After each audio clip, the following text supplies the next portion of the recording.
You are listening to This Week in Palestine, Truth and Justice Radio, WZBC, Boston College.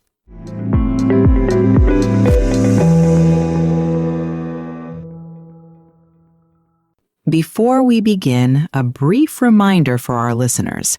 The views expressed in this hour belong solely to our hosts and guests. They do not necessarily reflect those of WZBC, Boston College, or its Board of Trustees. You're tuned to This Week in Palestine, and this is not a space for polite restraint.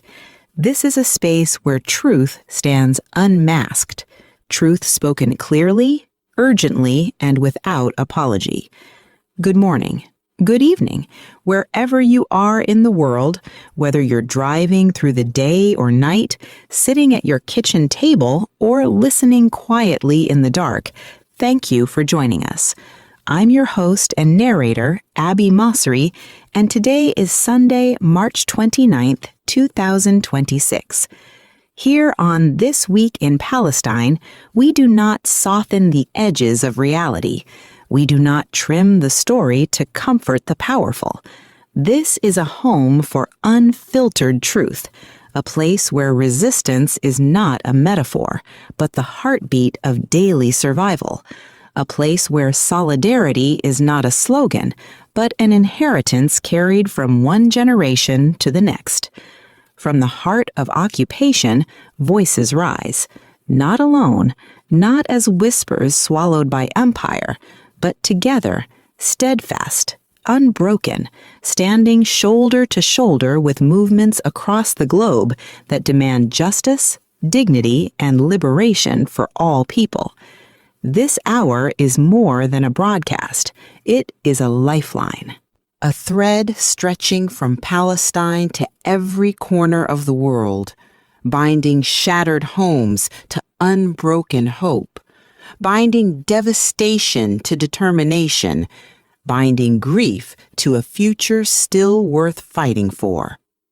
Even in the darkest nights, the ember of defiance refuses to die. Each week, we bring you coverage that cuts through distortion, analysis that refuses disguise, and reflections that center Palestinian life in all its depth, struggle, beauty, and humanity. We do not soften. We do not dilute. We speak with precision because the stakes are far too high for anything less. We examine the architecture of power, the policies that suffocate, the narratives that erase, the mechanisms that silence, and we follow their echoes across borders, from Ferguson to Jenin, from refugee camps to classrooms, from Gaza to the conscience of the world. This Week in Palestine is not a refuge for polite avoidance. It is testimony. It is urgency. It is solidarity without apology. Because the struggle for liberation does not belong to one land, one people, or one moment in time. It is shared. It is global. And it is sacred.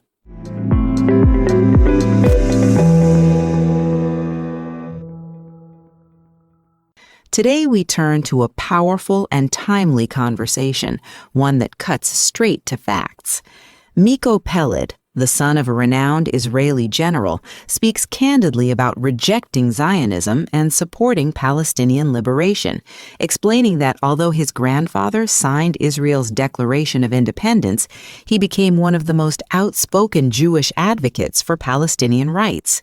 He describes growing up in a deeply patriotic, militarized Israeli household, only to later learn from his parents, especially his mother, about the ethnic cleansing of Palestinians in 1948, which shattered the heroic national myths he was raised on.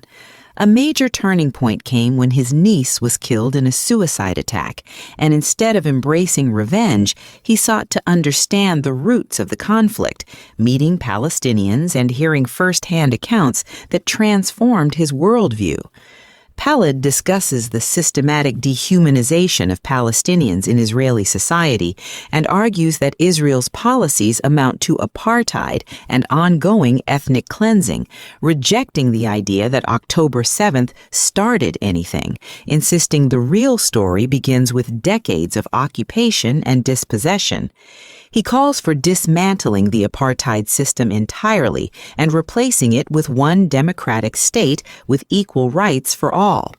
Peled highlights growing global support for Palestinian liberation, especially among younger generations, and urges people to challenge propaganda, seek historical truth, and push for international pressure and sanctions on Israel. The interview closes with a message of solidarity, justice, and unwavering commitment to truth.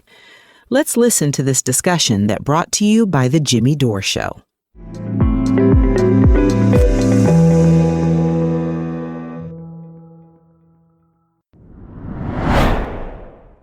We've got a special guest at the top of the show. Michael Peled is an Israeli-American activist, author, and speaker from a prominent Zionist family with deep ties to Israel's founding, including his grandfather, Abraham Kasnelson, who signed the Israeli Declaration of Independence. He served in Israel's special forces, but later rejected Zionism and became a vocal advocate for Palestinian rights, the BDS movement, and a single democratic state with equal rights for all. He currently serves as director of Palestinian House of Freedom in Washington, D.C. Welcome to the show, Michael Peled. How are you, buddy? Good to be with you. Thank you. Last time I saw you was at a comedy show here in D.C. with Max Blumenthal. Oh, yes. That was a fun time. I loved it there. Great to see you again. So tell me your story. So you're an Israeli. You served in the IDF. Your father signed the Israel's Declaration of Independence. So how did you go from being a Zionist in the IDF to being an advocate for Palestinians? Well, it was my grandfather that signed. My father was a general in the Israeli military. So got it. Okay. Thank you. I come from a very patriotic line of people, a very patriotic Zionist family. And, I wrote this book, The General's Son, Journey of an Israeli in Palestine, and that kind of became my nickname, The General's Son, in a way. But the path that I took was the path of somebody who grows up in this very privileged sphere and suddenly realizes that he lives in this kind of a bubble, in on the privileged side of what is actually an apartheid system.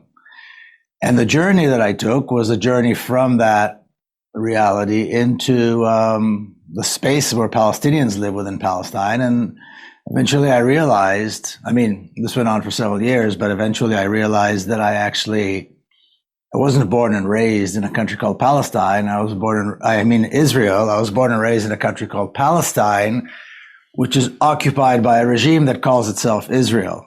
So that's kind of the short version of the story, of the journey.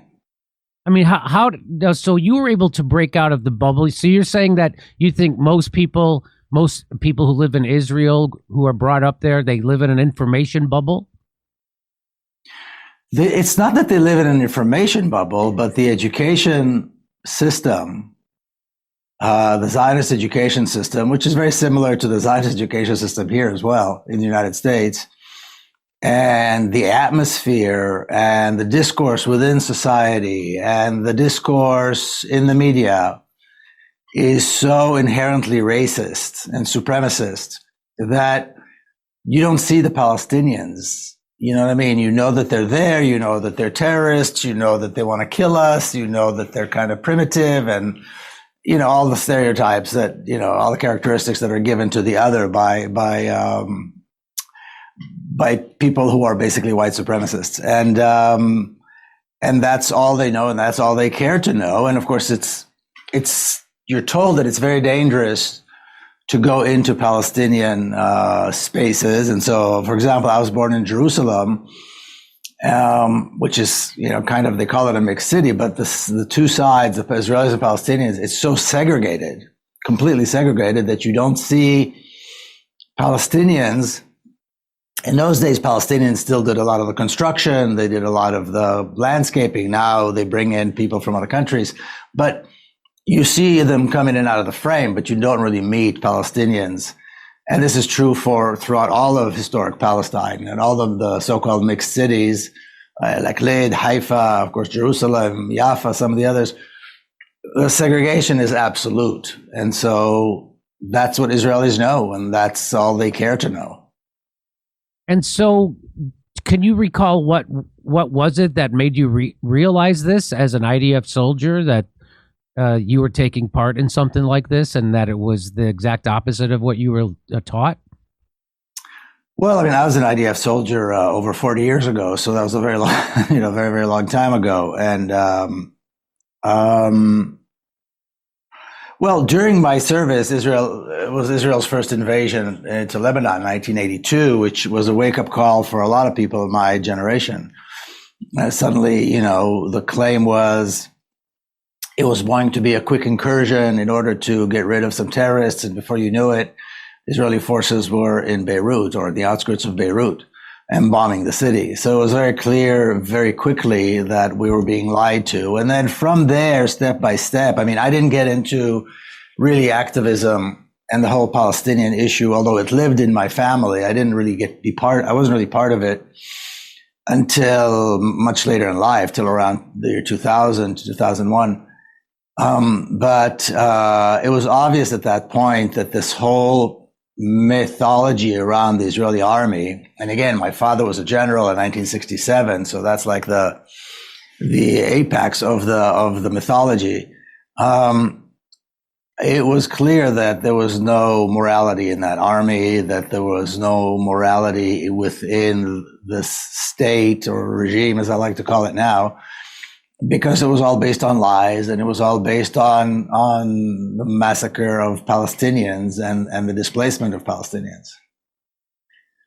And so when, we hear over and over that the IDF is the most moral army in the world, and you're saying that that's 100% fabrication?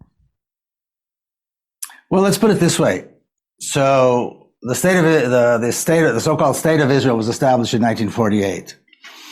And the events between 1947 and 1949 are considered by Israelis to be a big part of their identity.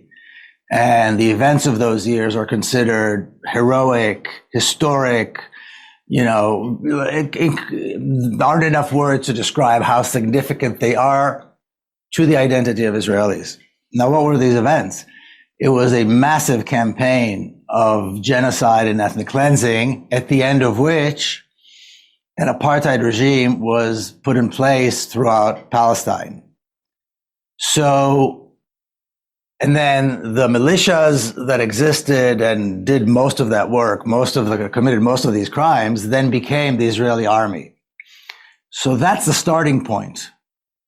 Now, as we look almost 8 decades later, we see a pattern of initiating wars, of assaulting their neighbors, of displacing Palestinians, of massacring Palestinians more and more and more as the years go by. And then we realize, wait, Palestinians never had an army.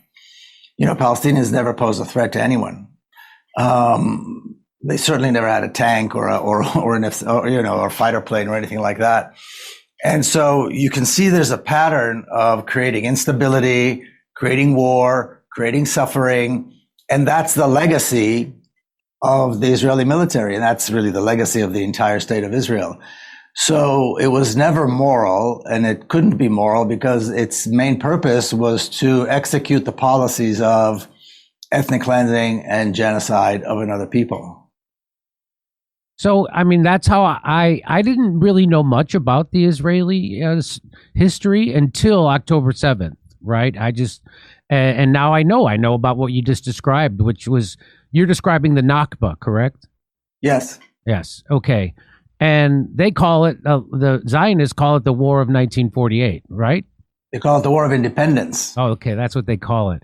But Even more, yeah. But it wasn't really a war, right? No. It was a campaign that began, many years before that, of mostly terrorist attacks against Palestinian civilians.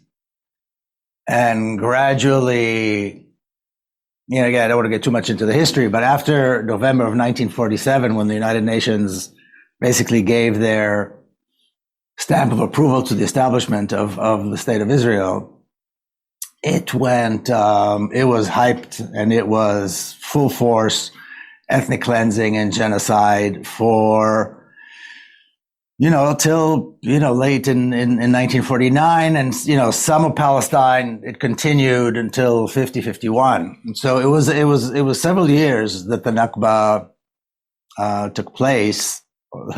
And it was, that's what it was. Now, at some point, other Arab armies tried to intervene and help the Palestinians, but they were in no shape to, and they were not really a match for the Zionist forces. But yeah, it's not a war. It was calling it a war is absolutely disingenuous. This was a campaign of ethnic cleansing, of conquest, and of genocide, without any question. And so, what you actually came to the United States as a young man, correct? And you were shocked to hear the casual racism from your fellow Jewish people that you were hanging out with in the United States. Is that correct? Do I have that right?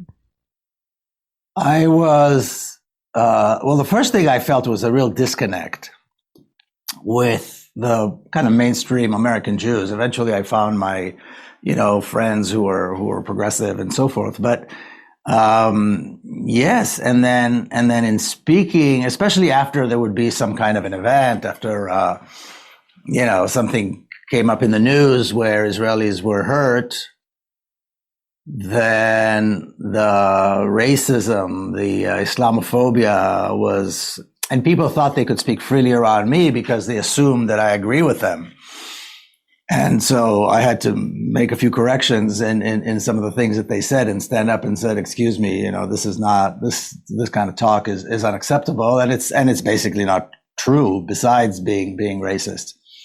But Zionism is inherently white supremacy. So now looking back, if we see it in that frame, then it's really not surprising.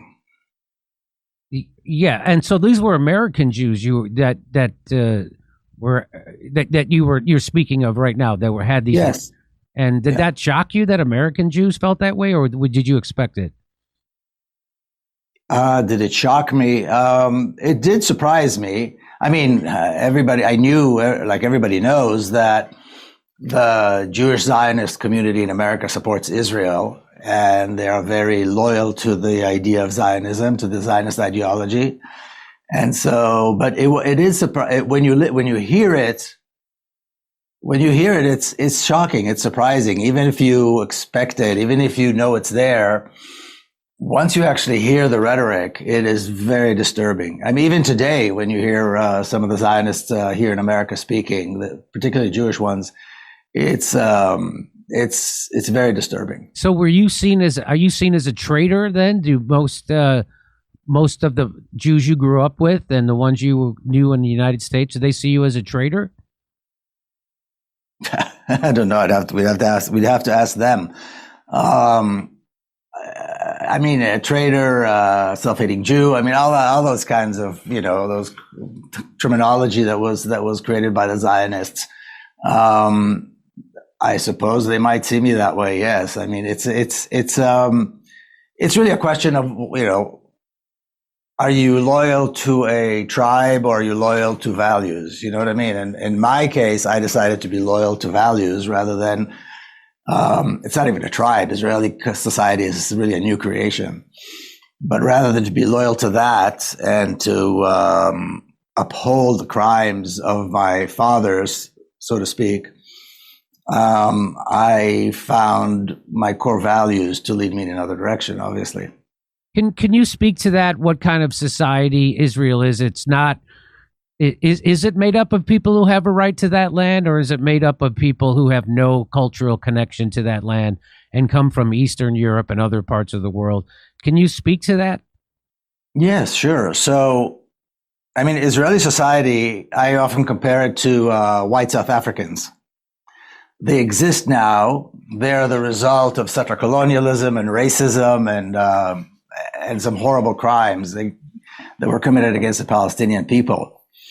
And so they had no right to the land. I mean, the whole thing, you can trace it back really to this, what's known as the Balfour Declaration, where a British foreign minister who was a white supremacist promised a Jewish millionaire who was also a white supremacist a land that belongs to people who are not white, people who are not European. And from there, that's really when the whole thing got it, received its main impetus. And no, there is no connection. Somehow the assumption that all Jews today are descendants from the ancient Hebrews is ridiculous. And I don't think there's a Jew alive anywhere that can trace their roots back to Palestine, except for the communities that were there. There were small communities of Jewish people in Palestine. They were Palestinian Jews, but not Israeli society has very little connection to any of those.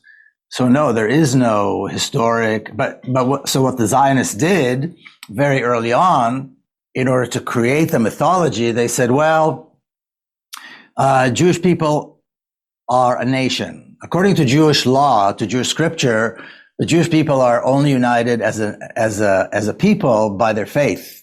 And this is something that rabbis have written and said for over 1,000 years. What the Zionists said, no, this is nonsense. We are all the same nation. And our history book is the Old Testament.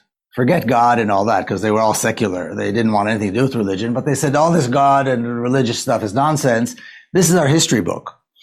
And our homeland is Palestine. So now you have a country, you have a history, and you have a people, and it's all made up. It was all completely made up. There was absolutely nothing in common between, say, my grandparents who came from Russia and Jews in Yemen or North Africa or in Iraq. Nothing in common, except that the people who were observant Jews followed the same Jewish laws, but there was nothing in common. And we saw, and we can still see, Israeli society is really a patchwork of different people tied up in Scotch tape. And every so often the Scotch tape falls off, and you got to kind of, reapply it. But there is no real connection, historic connection. It's all mythology. So when they say, "Oh, this land was promised to us 2,000 years ago," that they're twisting. You said they're twisting the Bible, or they're not. And that we've said this on the show before. You just said it again, that the original Zionists and lots of them, they weren't religious people at all. They were godless. Yet they, there's a meme that goes around that these atheistic Zionists don't believe in God, but they're sure God promised them this land, which is kind of Elon, that's a quote from Ilan Pappé. Yeah, my good friend Ilan Pappé, who's a historian. So first of all, my first reaction to that is, who cares what the Bible says? That has no bearing whatsoever on politics, on settler colonial. I mean, who cares what the Bible said? Let's say that the Bible said in big letters, God promised Jews this land. So what? What has that got to do with anything? If you believe it, you believe it. You don't believe it, you don't believe it. That's fine, but it has no bearing on anything, really. Who cares? And why people keep bringing it up as though it's relevant is really, it's impossible to understand, And we also know that other settler colonial societies use the Bible to justify their crimes. And so, taking other people's land, the land of people who are not white. But regardless, if you do read the scripture, the covenant between God and Abraham was an agreement. It was not a gift. Number one. Number two, Arabs are also descendants of Abraham. So the land is really promised to them as well. So to try to kick them out, to say he gave it only to us. But the entire conversation about what God said or didn't say, or what the Bible says or doesn't says, who cares? What relevance does it even have to what is happening today? And to try to take the conversation to that is, it's so ridiculous. And it's really gaslighting. It's what the Zionists do all the time. Yes, but God said so. Well, who cares what God said? If there is a God, that's a whole other conversation. Right now, over the last 100 years, there's been a reign of terror under which the Palestinians have had to live and endure, and an apartheid regime, which is a crime against humanity, and ethnic cleansing, which is a crime against humanity, and genocide, which of course is a crime against humanity. So we have this regime committing all these crimes, and people are talking about whether or not God promised somebody some land. I mean, it's really crazy that people even have this conversation as though it has any relevance. And so I heard Tucker Carlson point this out to Mike Huckabee, that when the Bible it says, he who blesses Israel shall be blessed, that doesn't refer to the political state country invented by the UN called Israel. That is not this. Those are not the two same Israels. The country, the state, the political faction, the Zionist state of Israel is not the same as the Israel that God's speaking about in the Bible. Can you talk about that at all? Well, of course not. The state of Israel, this regime of horror that has been, occupying Palestine for almost 100 years, is a branch of white supremacist settler colonialism. That's what it is. What a God may or may not have said to somebody in a Bible, a million years ago or whatever, I don't know what relevance that has to today, except that Christian Zionists throughout the 19th century, and then Jewish Zionists, or particularly the Jewish Zionists, knew that that was something that would get the Christian Zionist support. And so even though the Jewish Zionists hated religion, didn't want anything to do with Judaism, in fact, one of the famous statements of one of the founders, one of the first leaders of Zionism, was that a Zionist is the opposite of a Jew, because a Jew is weak and miserable and ugly, and a Zionist is proud and strong and good looking. I mean, these are quotes. And so, but they knew that the Christian Zionists, if they wanted their support, then this idea of God promising the land and all that nonsense is somehow is a good point to keep pushing. And they have been, and they're still doing it. They're still talking about this. And my point is, over and over again, number one, it's ridiculous to assume or to state that the Israelis today, or the Jews around the world today, are somehow descendants of the ancient Hebrews. The Jews as a religion, Judaism wasn't really formed until Jews were in exile. After, it was all created, most of it was created in exile. The Talmud and so forth, the very laws by which define Jews and define Judaism as a faith were all created much, later by Jews who lived in different places, in Baghdad, and some were in Jerusalem, some were, of course, in Europe, and so on. And if you look at me, or look at Israelis, who are also, do we look like we come from the Middle East? I mean, it's completely ridiculous. And again, who cares what the Bible says or doesn't say? Why does it matter? And why in the world does that give anybody legitimacy to do what Israel does? I agree with you. So you talk about, can you just tell me a little bit about, it's kind of shocking for me when I would get insights into the mentality of the people living in Israel, the Israelis, the Zionists, how they would set up lawn chairs and watch like almost a sporting event, watch them carpet bomb the Palestinians in Gaza. What is the mentality? They don't see the Palestinians as humans. They almost see them as, target practice for fun. What can you speak to the mentality? It's a racist society. It's a society that's inherently racist. I mean, look, the polls over the last, since October 7, and Israeli public opinion is almost 100% behind the genocide of people who live in the Gaza concentration camp. It's almost 100% support. And when there's some dissent, it's usually because the killing is not enough. And so that's the discourse in that society. That's been the discourse in that society from the beginning. And like I said, it's a society that was born out of a terrible crime, which is the Nakba.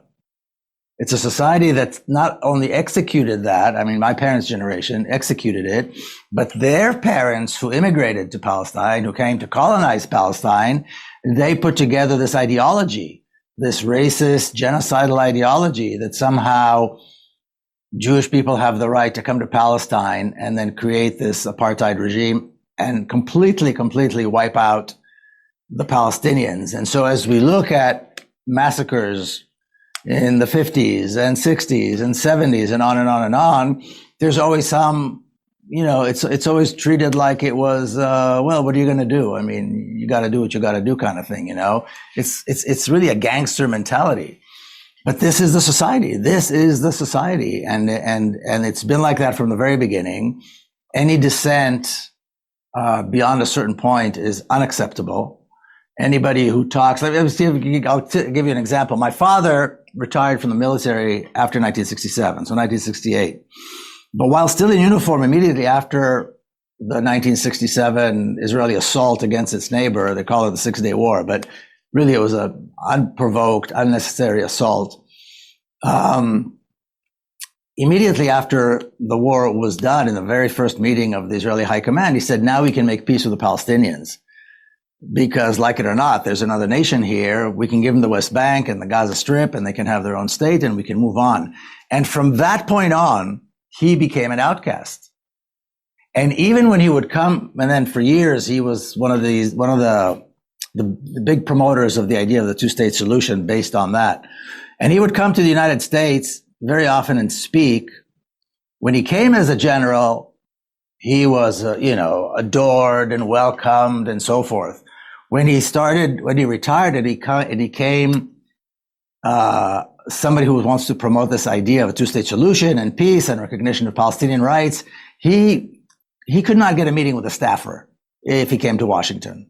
I mean, nobody wanted to speak to him. And his point was, America needs to stop sending money and weapons to Israel.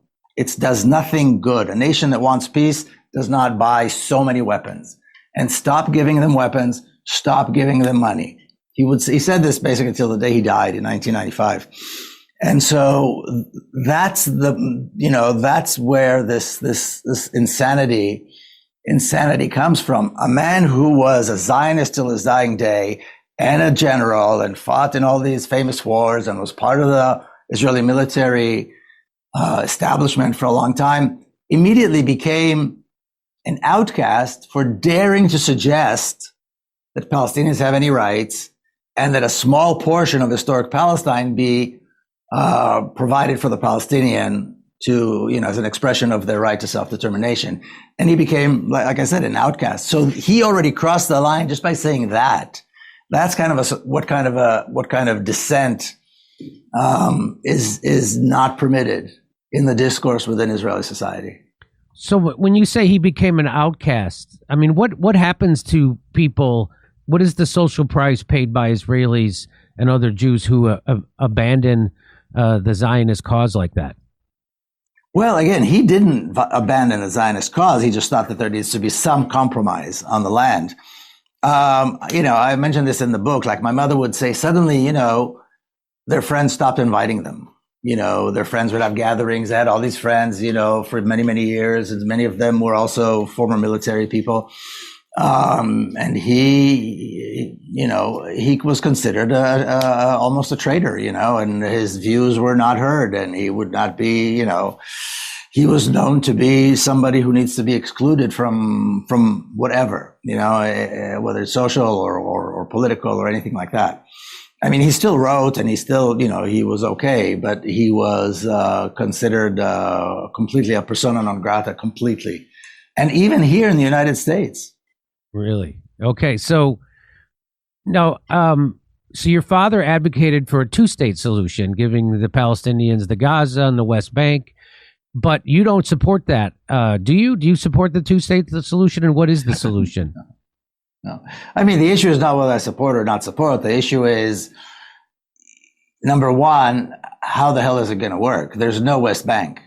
It's been completely integrated, except for ghettos within which Palestinians live in what used to be the West Bank, in that area that is, marked on the map. Palestinians live in ghettos, almost 4 million Palestinians. But other than those ghettos, everything else is full of cities and towns and universities and shopping malls for Jews only. So Israel built immediately after it took the West Bank in 1967, it built massively for Israeli Jews only. And we're not talking about villages or farms. We're talking about massively building cities, billions of dollars invested.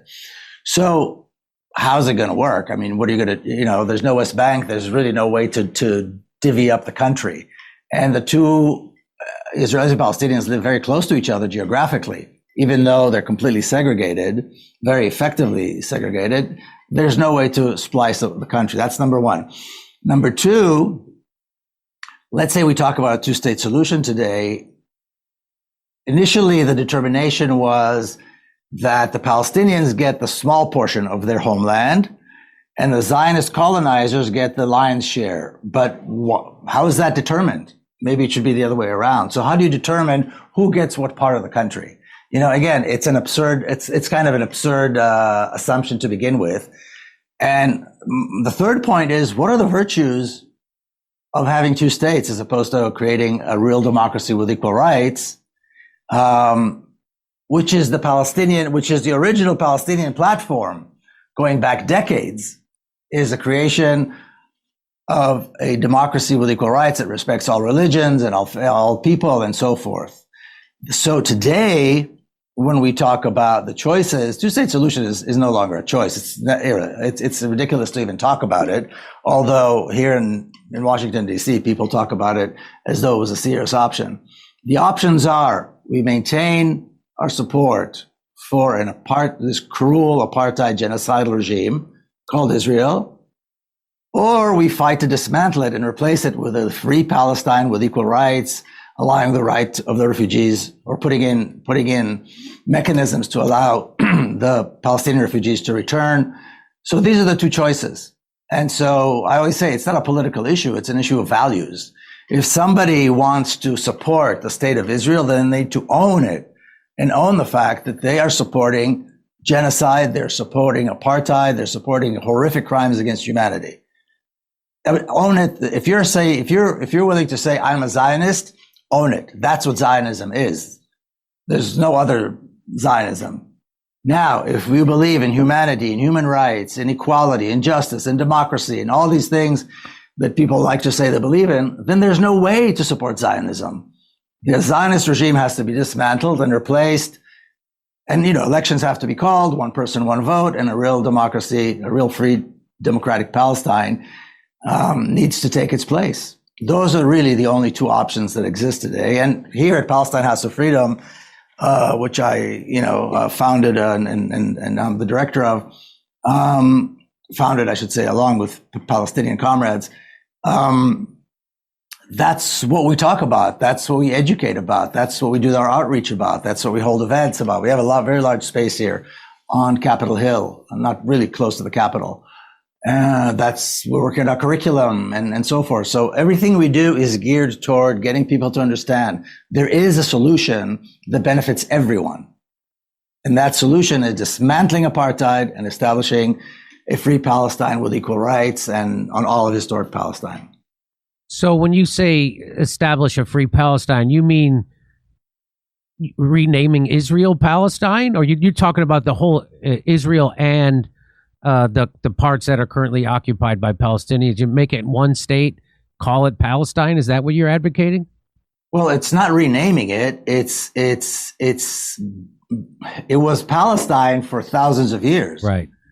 And one day in May of 1948, they changed the name, right, and they called it Israel. So it's not changing the name. It's returning to its original name, which is Palestine, and including all of it from the River Jordan to the Mediterranean, from the northern border with Syria and Lebanon to the borders in the south, the Gulf of Aqaba. The boundaries of Palestine are well defined. And so what we're talking about is, yes, from the river to the sea, this term that seems to scare everyone, to liberate the country, liberate the people, and to be quite honest, it will liberate the colonizers. It'll liberate Israelis too, to live in a real free society, to live in a democracy. Until now, the history of this regime, the history of the state, is one that created all the instability, the refugees, the suffering, the wars. For almost 100 years, Western Asia and North Africa have been affected. There's been instability because of that. That has been the source. And now, of course, attacking Iran. That it's a continuation of the same problem. They thrive on instability around them. And so, yes, that's what we're talking about. We're talking about returning Palestine to be Palestine as it was before 1948, and is allowing elections to take place and having a real democracy with complete equal rights. And what do you say to people when I'll tell a Zionist, yeah, but it's an apartheid state, and they'll say back to me that no, Palestinians have full rights in Israel, and they're even parts of the Knesset. And what do you say? Because they say they get to vote and they get to run for. What do you say when someone says that? Well, that's a great question, because that is part of our outreach, particularly the education that we're doing at the Capitol. If you look at the law books, at the laws that were passed and the policies that exist, and if you just drive up and down the country, you'll see it in your eyes. You'll see it with your very eyes. The discrimination, the segregation, the anti-Palestinian policies, the different bureaus that exist in order to govern the Palestinians who are citizens of Israel. I'm not talking about the West Bank or Gaza. Is such a complicated, complex web of bureaucracy. So if I go back, I can go back. I'm a citizen. I can live there. I can do whatever I like. Okay. I was born and raised in Jerusalem. A Jerusalemite Palestinian can't go back if he leaves or if he has a second passport. Palestinian Jerusalemites who can trace many of who can trace their ancestry going back 800 years in the city itself are residents. They're not citizens. Palestinians who live in the Galilee, northern Palestine, are governed by, and it's a majority Palestinian actually in the Galilee, and there's a very strong push called Judaizing the Galilee. They are governed by special ministry, which is they call it development of the Galilee. Development means taking land from Palestinians. In the Naqab, which is the entire southern half of Palestine, you have some 300,000 Palestinian Bedouin, more than half of which live without water, roads, access to education, access to electricity, access to medical care, and on and on and on and on. Their homes are being demolished at an unbelievable rate, and so forth. And they are governed by a different bureaucracy. Israeli Jews in settlements in the southern Naqab, it's a desert, but it's a very fertile desert, enjoy one of the highest living standards within Israelis, because it's such a fertile land there. And you've got farms, and you've got ranches, and you've got kibbutzim, and you've got you've got cities, and so on. The Palestinian Bedouin are the poorest of the poor. To claim that somehow Palestinians have equal rights, I remember people used to say this about apartheid South Africa, that actually the black people are doing quite well, and they have a member of parliament, and they have a judge, and somehow the claim that because some people within the oppressed society have been fortunate enough or have collaborated enough in order to be allowed some privilege, doesn't mean that the racism doesn't exist. So you've got a whole bunch, several different bureaucracies that govern the lives of Palestinians, but the most prominent one is the Shabak, the Israeli secret police. You cannot get a driver's license. You can't get a mortgage. You can't get a job. You can't do anything unless you get the approval of the secret police first. And these are for citizens. Now, there's about 2 million Palestinian citizens of Israel, as they call them. And their cities are, they're denied water. That's the biggest part. Israel controls all the water. Palestinians throughout all of Palestine, so some 7.5 million Palestinians, and maybe 6.5 or so billion Israelis, they're given 3% of the water. 3. So when you drive up and down the country, you see the Palestinian towns, and I'm talking about within what's called Israel proper, and then you see the Israeli settlements and modern cities and so forth. You see the difference. Unless you understand that they're not getting water, unless you understand that there are no plans for infrastructure, for growth. There are, unless you understand the politics and the policies that apply to Palestinians, it's impossible to understand why Palestinians live in these conditions. And it goes back to the apartheid regime. It is an absolute apartheid regime. There is no equality for Palestinians anywhere throughout Palestine. It's an absolute lie. And let me just ask you one final question. You mentioned that Israel started with the Balfour Declaration, which gave them the right to the land, but it was given to them by the UK, which also didn't have a right to that land. They were illegally occupying it, and then they gave it. So, what was in it? Why? Can you tell me the history? Why did the UK want to give the Balfour Declaration to the Zionists? Well, the Balfour Declaration is a very short letter that was written by Lord Balfour, who was the foreign minister of the United Kingdom, to a Jewish millionaire by the name of Rothschild. And in this short letter, he says that the United Kingdom views favorably the establishment of a Jewish homeland in Palestine, and that this should not infringe upon the rights of the non-Jews. Now, there were very few Jewish people in Palestine at the time, and there was a vast majority of Muslims and some Christians. To refer to the Palestinians as the non-Jews, I mean, you understand what they're already saying there? The Jews are somehow priority. So basically what I said earlier, you have one white supremacist giving another white supremacist a land that belongs to other people completely. They have no right to whatsoever. Neither one of them has any connection or any right to Palestine. Why they did it, is a long story, and I don't know if we're going to get into that. But that is what the Balfour Declaration is, and that gave the impetus to say, well, the British support it, and so now we're going to go and it's going to be, and of course it was the beginning of the British support for the Zionist colonization of Palestine, without any question. So, what was in it for the UK to do that? I mean, what did they get out of ceding that land to the Zionists?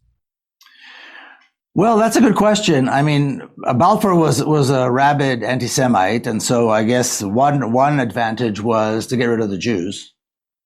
Another advantage is to have a European colony in the region, in Western Asia, in Palestine, and they really believed that, the phrase "a land without a people."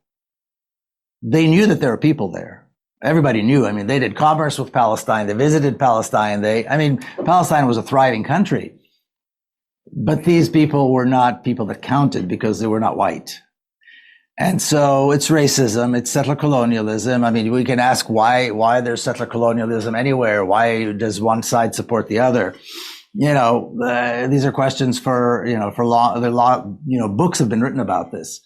But I think at the end of the day, the Zionists were very clever in that they saw how they can use Christian Zionists and Christian evangelicals who read the Bible literally and still do, and get them on board. And that was the success of that generation of Zionists. And so, have you heard the theory that the Balfour Declaration was a payback for the Jews for getting America involved in World War I. Have you heard that theory? I've heard the theory. I've not seen any real evidence, and I spoke to some historians who know the issue very well, and the evidence is tenuous. But it could have been part of it. I mean, it was well known already that Jews Jewish people and held important positions of power in the United States and money and so forth. But I have to also say that in those days, the vast majority of American Jews rejected Zionism. The vast majority of Jews around the world rejected Zionism. So that's a big part of the story that is often forgotten. The Reform movement, which is, the largest kind of Jewish movement, Jewish organization, they were inherently deeply anti-Zionist. The ultra-Orthodox Jews were inherently deeply anti-Zionist. So to connect the two makes no sense if you understand where Jews initially stood on the issue of Palestine, on the issue of Zionism. So that was quite a magic trick then for the Zionists to pull that off, to get, whereas most of the Jews were against Zionism, it seems like, and now most of the Jews are for Zionism. Is that a correct statement? And how did they pull that off? I don't know that most Jews, but what the Zionists understood is that education is the key. So if we look at Jewish institutions where the big Jewish communities existed on the East and West Coast, they had their own, the European Jews had their own European culture. They had they spoke Yiddish, they wrote in Yiddish, they had newspapers and theater and so on. That was a thriving culture. And gradually the Zionists came in and slowly but surely killed it, started building what they call like Jewish day schools or Jewish high schools and so on, which are private Zionist schools. And they exist throughout the country, and they've done a great job. And so they eliminated, and the Zionists looked down at Yiddish. They looked down at Jewish culture.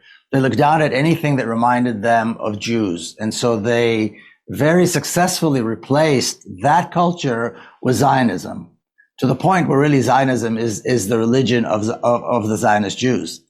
And so I wouldn't say that most Jews are Zionists. I would say the large communities with the big bullhorns are Zionists. And even that now is breaking up. I mean, we're at a point now where there's some serious fractures within those communities. But then you have many Jews who are completely, don't really care one way or the other. And then you've got large Jewish communities everywhere around the world that are very deeply anti-Zionist. And that part and those communities are growing very rapidly, and particularly after October 7th.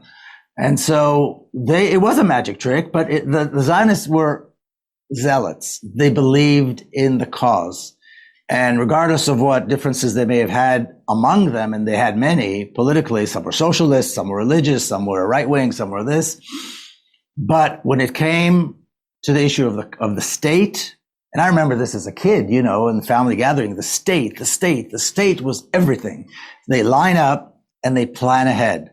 And we can see as the movement or the constituency that supports the liberation of Palestine, we're always 100 years back, 100 years behind. Now we're closing in a little bit, but they are so far behind. They foresaw, for example, that Zionism is going to be equated with racism. So they created a new definition of anti-Semitism that includes if you reject Zionism. Who the hell are they to define anti-Semitism anyway? But now, across this country and across the West in general, that new definition has taken hold, and that is brought up as the definition of anti-Semitism. So if you reject Zionism, you're an anti-Semite, which is complete nonsense. Complete nonsense. Because if you look at Jewish scripture, Zionism is inherently a violation of Jewish law. But so that's the impression that people have, that most Jews are Zionists. But I don't believe that, not for 1 minute. So what do you say? Like, I have Jewish friends who say that I'm a Zionist, but I don't support the Greater Israel Project, and I believe in equal rights for Palestinians. And what I say back to those people is then you're not a Zionist. How would you agree with that? And how do you define Zionism? Well, Zionism defined itself. It's people who believe that all Jews around the world have a right to Palestine at the expense of Palestinians. I mean, it's very simple. That's what Zionism is. And if anybody has any doubt what Zionism is, we have a 100-year history of Zionism in Palestine. We see what the Zionists have done in Palestine. So we don't have to, sit here with theories and philosophies. There is proof on the ground. There's a 100-year almost history of Zionism in Palestine. And what have we seen? We've seen suffering and killing and all these horrific crimes that the Zionists have committed systemically, not like a bad apple here or there, but systemically. That's what Zionism is. There's no other Zionism. So like I said earlier, if you claim to be a Zionist, this is it. If you reject that, then the other option is to reject Zionism completely, just like we reject white supremacy, just like we reject anti-Semitism, and on and on and on and on.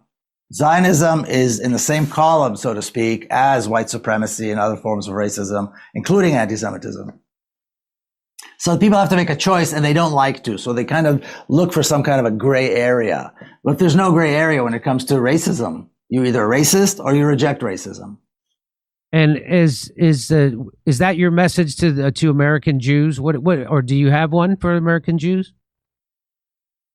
Well, I think American Jews should look back at their roots and find out just how strongly Jews rejected Zionism in the beginning, and go back to that. It was based on values.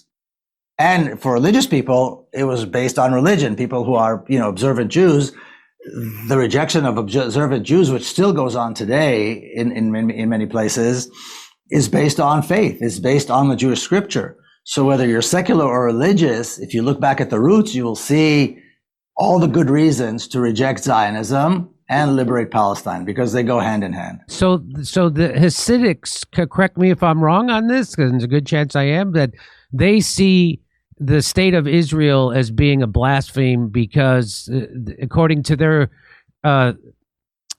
biblical text, they say that they're supposed to wait for the Messiah to come back, and then they establish the homeland. But they're doing it before the Savior comes. Do I have that close, or how? Can you explain that? Well, it's so. According to the faith, according to Judaism, the Jews sinned and were therefore expelled. Because like I said earlier, the deal was they get to remain in the Holy Land if they observe God's laws. They didn't, they sinned, they were expelled. And they're not allowed to return until such day that the Almighty shows them that it's okay to return, and that hasn't happened. Now, it's not about sovereignty. It's about worship. The craving of Jews throughout the world for, to come back to Jerusalem and so forth. It's not about sovereignty. It's not about a state. It's not about a homeland. Jews have homelands throughout the world. Wherever Jews live, that's where they are. You have American Jews, Mexican Jews, and on and on and on. It's about worship.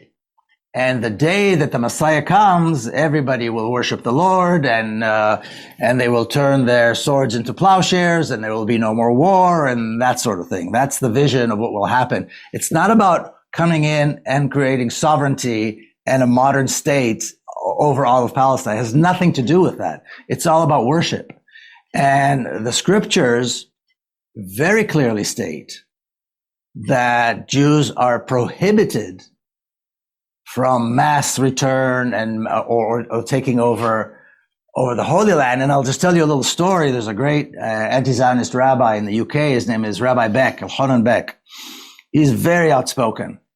And there was an interview with him. And so he takes the reporter into the synagogue, and the reporter says to him, how is Zionism, violation of Jewish faith? And he takes him to the 10 Commandments, and he sees, you see this? Thou shalt not steal. You see this? Thou shalt not murder. That's it. Because that's what Zionism is all about. So it's really quite simple why observant Jews reject Zionism. And today, they're rejecting the service in the military, and they're supposed to, they changed the laws there. It's a long story, but tens of thousands of young observant Jews are saying, we will not serve in your army. And these are ones that live in Palestine. Right, in Israel. All right. Well, Miko Peled, I appreciate you, the author of The General Sun, and he is now the director of Palestine House of Freedom in Washington, D.C. Thanks for making time for us today. I appreciate it very much. Thanks for filling in our audience on what's happening, and best of luck to you. Do you before we let you go, do you have any predictions on how this is going to end? How the situation in Palestine is going to end? Yes. Well, it's going to end when the apartheid regime is already crumbling. Now, with this reckless attack on Iran, they're paying a very heavy price, and I think it's going to collapse and be replaced by free, liberated Palestine. I think the model of South Africa is what we're going to see more or less in Palestine. Really? Yes. Okay, and what about the nuclear weapons, though, that Israel has, right? So I'm told they have the thing called the Samson option, and if they feel an existential threat to their Jewish supremacist state, that they will do the Samson option in nuclear world. What do you know anything about that? Well, South Africa had nuclear weapons too, and on top of that, they had uranium and gold, and they controlled all of Southern Africa. So they were a lot bigger and stronger and wealthier than the state of Israel. But I think at the end of the day, when the realization comes that this is it, they'll see that the sky hasn't fallen, and they will live in a free democracy for the first time ever. And they'll perhaps have a Palestinian prime minister, and the sky is not going to fall. I think by and large, people will opt for life rather than death and destruction. Wow. Fingers crossed. I hope so. I really do. I hope you're right about that. Miko Peled, thank you again very much, and welcome back anytime.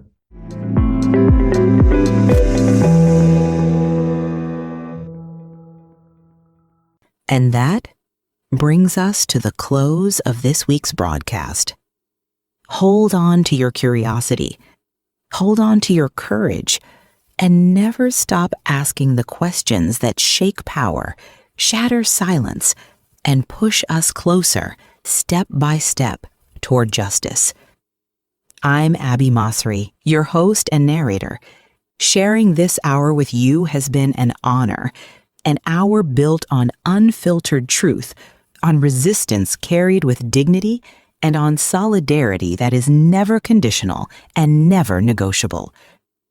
If something you heard today stirred you, challenged you, or called you forward, if you feel the pull to step behind this microphone one day, your voice has a home here. Reach us anytime at twippodcasts@gmail.com. To our listeners, thank you. Thank you for your time, your trust, and your willingness to walk this difficult road beside us. And to the extraordinary team whose dedication keeps this program alive, Bob Funk, Stanley Robinson, Stephen Lowe, Sophia Rose Woolman, Tahani Abu Mosa, Dr. Bethany Marks, Dr. Rana Awad, Professor Yara Rashid, Juliette Salome Olivier, Reynad Al Ghul, and our editor, Mohammed Al Ghul. Your commitment, your heart, and your steady hands are the pulse of this show. Week after week, you remind us that storytelling is not just craft. It is lineage, it is struggle, it is care, it is collective memory. This Week in Palestine is a production of Truth and Justice Radio, broadcasting for more than 20 years from WZBC Student Radio at Boston College. If you missed any part of today's hour, you can find us on YouTube, Apple Podcasts, Spotify, Amazon Music, Podcast Index, iHeartRadio, Podcast Addict, Pocket Casts, Deezer, Listen Notes, Overcast, Castro, Podchaser, Castbox, Player FM, Good Pods, and True Fans. You can also explore our full archive on radioforall.net and archive.org. Just search This Week in Palestine, or TWIP, and look for the image of the little girl raising her hands in the victory sign. We're also on Million Podcasts, a platform uplifting Arab American creators and helping listeners discover new voices. Visit www.millionpodcasts.com to explore their growing library, including ours. Thank you for being here. Thank you for listening. We'll be back next week. Until then, take care, stay steadfast. It is not Israel. It is occupied land. It is Palestine. Free Palestine. From the river to the sea.